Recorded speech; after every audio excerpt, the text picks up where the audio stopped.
Vamos para a segunda e última parte, revisão de Era Vargas, agora a ditadura do Estado Novo.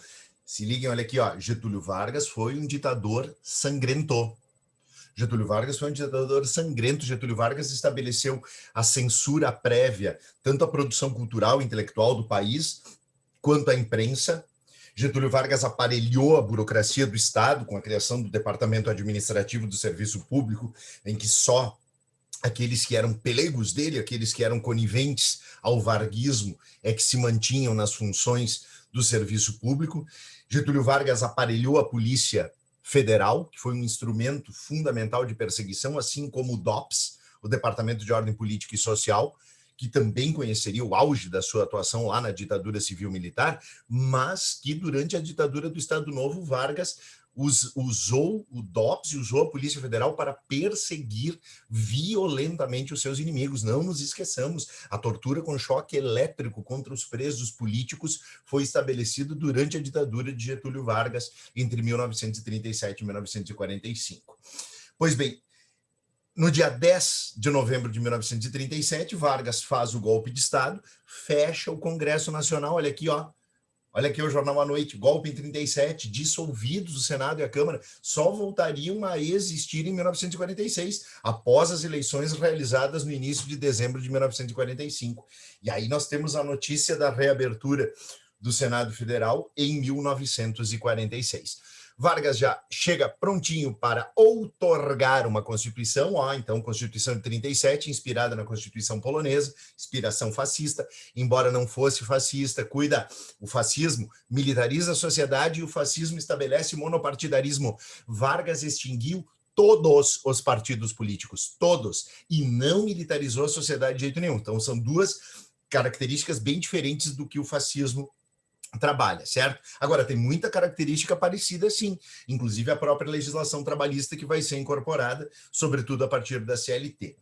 Essa Constituição que é outorgada, a polaca, foi elaborada pelo intelectual fascista Francisco Campos, que havia sido o ministro da Educação e Saúde Públicas, hipertrofia o poder executivo, coloca inclusive, o legislativo extinto, são apenas um conselho, um grupo de conselheiros de Estado escolhido pelo próprio Vargas, que o auxiliava nessa administração, e mais, a própria justiça estava subordinada ao Poder Executivo. Mas ele anulou as eleições de 34 e nomeou novamente interventores nos estados. Dessa vez não havia um grupo hegemônico, os tenentes já haviam desaparecido enquanto grupo organizado em 1933. Extinção de todos os partidos políticos, proibição de datas comemorativas e símbolos estaduais, enaltecimento gigantesco do elemento patriótico, justamente com a personificação da liderança da pátria na figura de Getúlio Vargas. Instituição da censura à imprensa, criação do Departamento de Imprensa e Propaganda, criação do Departamento Administrativo do Serviço Público, subordinação dos sindicatos ao Ministério do Trabalho. É durante o Estado Novo que, através dessa política corporativista da Constituição de 37, quando eu falo em corporativista, eu estou falando da inspiração lá na Carta de Lavoro do Benito Mussolini, e os sindicatos eram subordinados ao Ministério do Trabalho, ficando conhecidos como sindicatos pelegos. Então, falou em sindicatos pelegos, é esse período da Era Vargas. Beleza, extinguiu todos os partidos políticos, a própria AIB, Ação Integralista Brasileira, que havia auxiliado Vargas no combate aos comunistas e na implantação do golpe de 37, foi extinta, e aí partidários dessa ação integralista, em 1938, no começo de 1938, tentaram um golpe. Agora sim, em 38, durante o Estado Novo, intentona integralista. Tentaram um golpe e acabaram fracassando, mas eles foi a mais significativa ameaça ao predomínio de Vargas nesse momento. Pois bem, a partir dali, o que a gente vai ter? Uma série de coisas importantes, ó.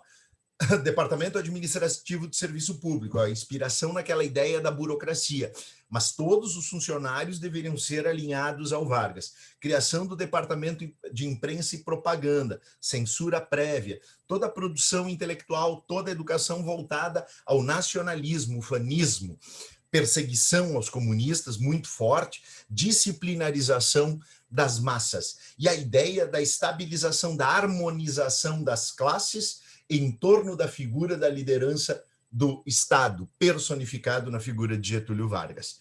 Pois bem, que mais a gente vai ter aqui? Vem comigo, ali o Departamento de Imprensa e Propaganda de novo, aqui o culto ao Vargas nas escolas, aninhando nos corações das crianças os desejos de engrandecimento da pátria. Vejam só o paradoxo, né? Nas escolas, as crianças brancas, nas escolas de samba, as crianças negras. No Brasil, onde não existe racismo, né?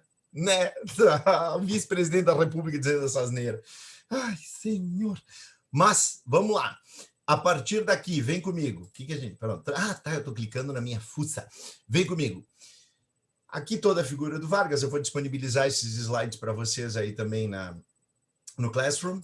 E nós temos a CLT, o maior conjunto de leis trabalhistas da história do Brasil, inspirada na Carta de Lavoro de Benito Mussolini, foi estabelecida por decreto de Vargas em 1943. Aí se estabelece essa CLT com a maior parte das leis trabalhistas do Brasil. Aqui na CLT se previa a estabilidade, inclusive nas empresas privadas, depois de 10 anos uma criatura trabalhando naquela empresa.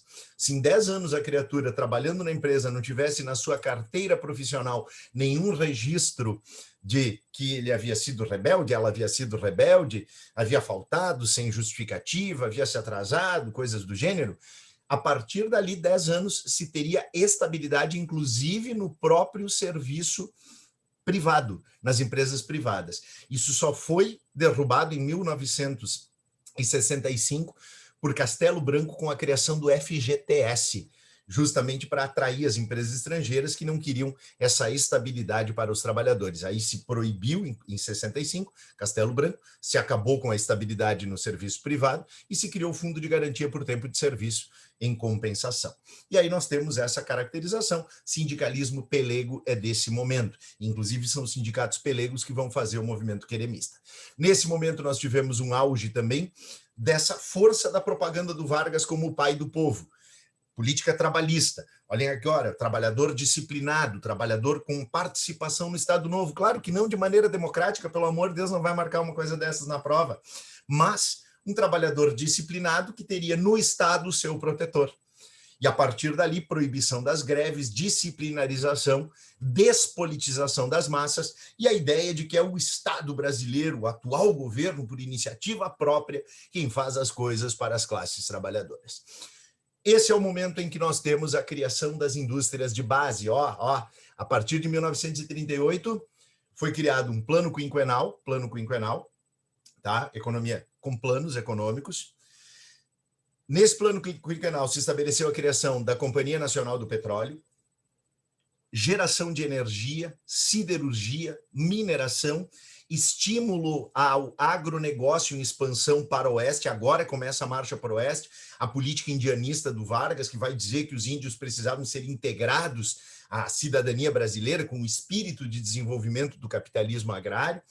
E a partir dali nós passamos a ter também criação de grandes empresas estatais, indústrias de base, Companhia Vale do Rio Doce, mineração, Companhia Siderúrgica Nacional, usina de Volta Redonda e a criação da Fábrica Nacional de Motores. Das grandes empresas, a única que não foi criada nesse momento foi a Petrobras, que é lá no governo constitucional em 1953.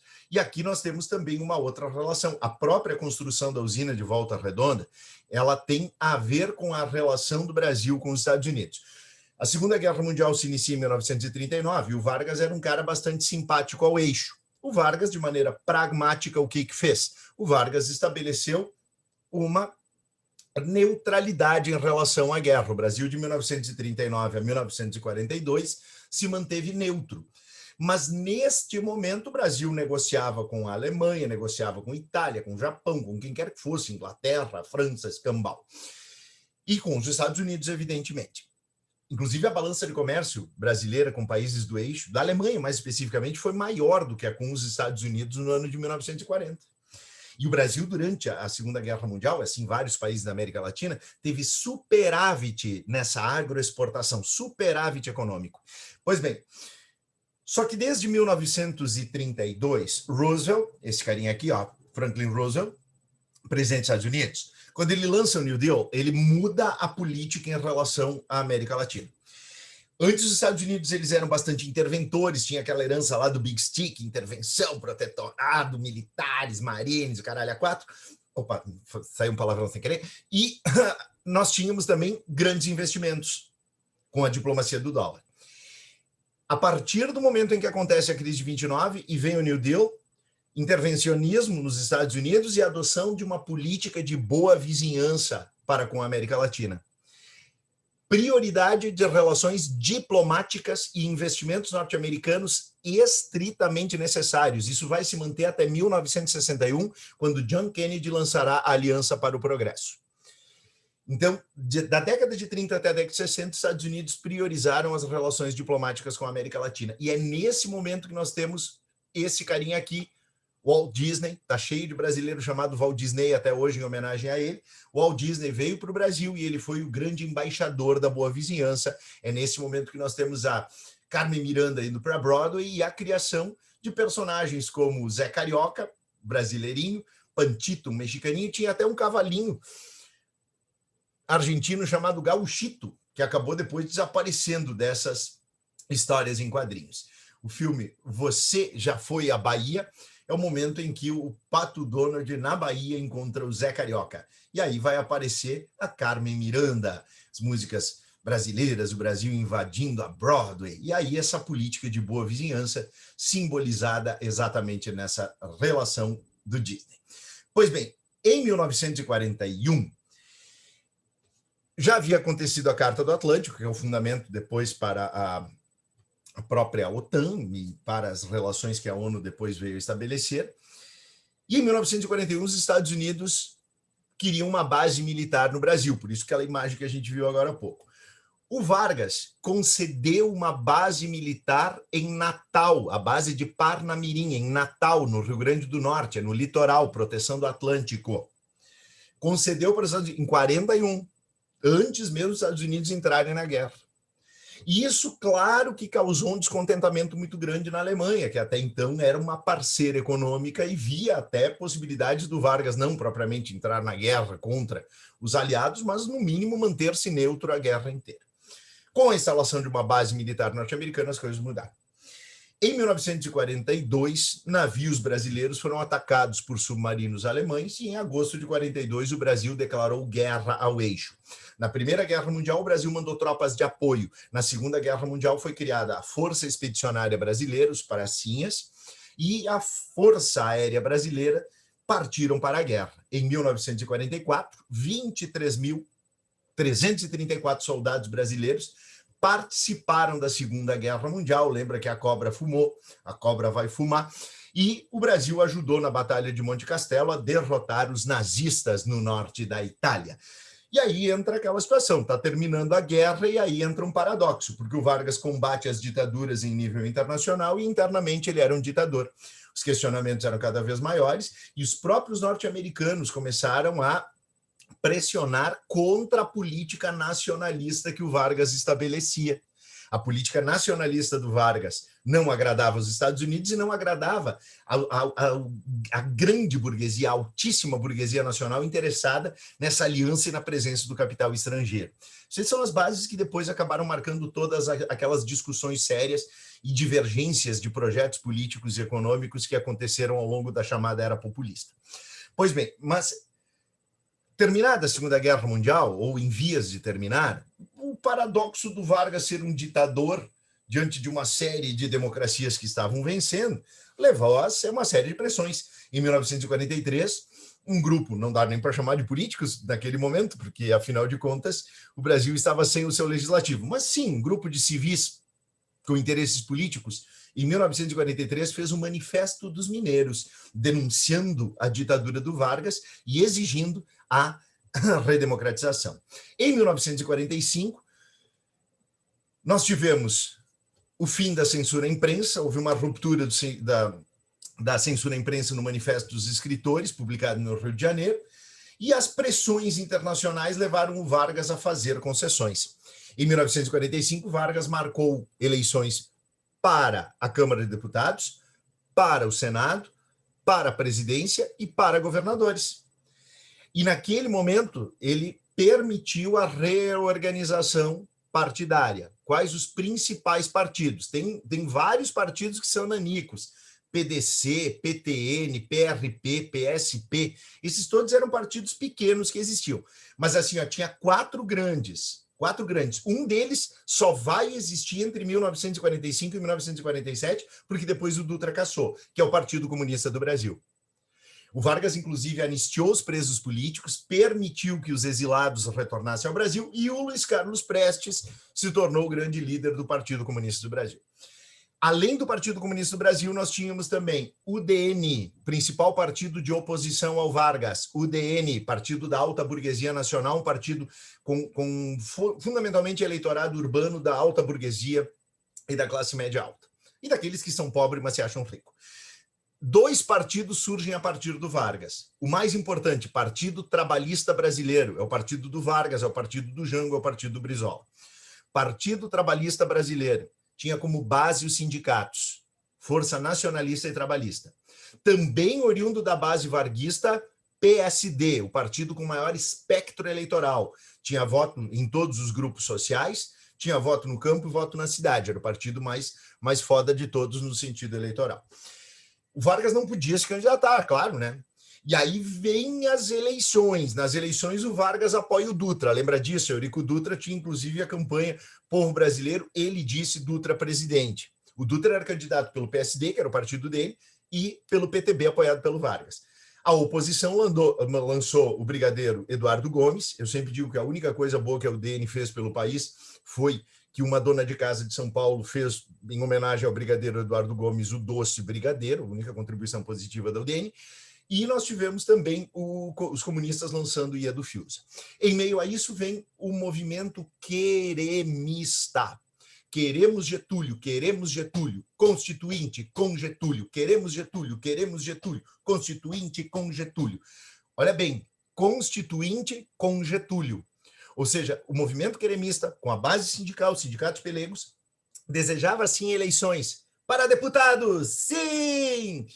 Para senadores, sim! Para governadores, sim! Para garota verão, sim! Para presidente da República, não. O chefe da nação, eles queremos quem? Getúlio, queremos Getúlio. Então, não queriam a transição para a democracia, mas com a continuidade de Getúlio Vargas como presidente.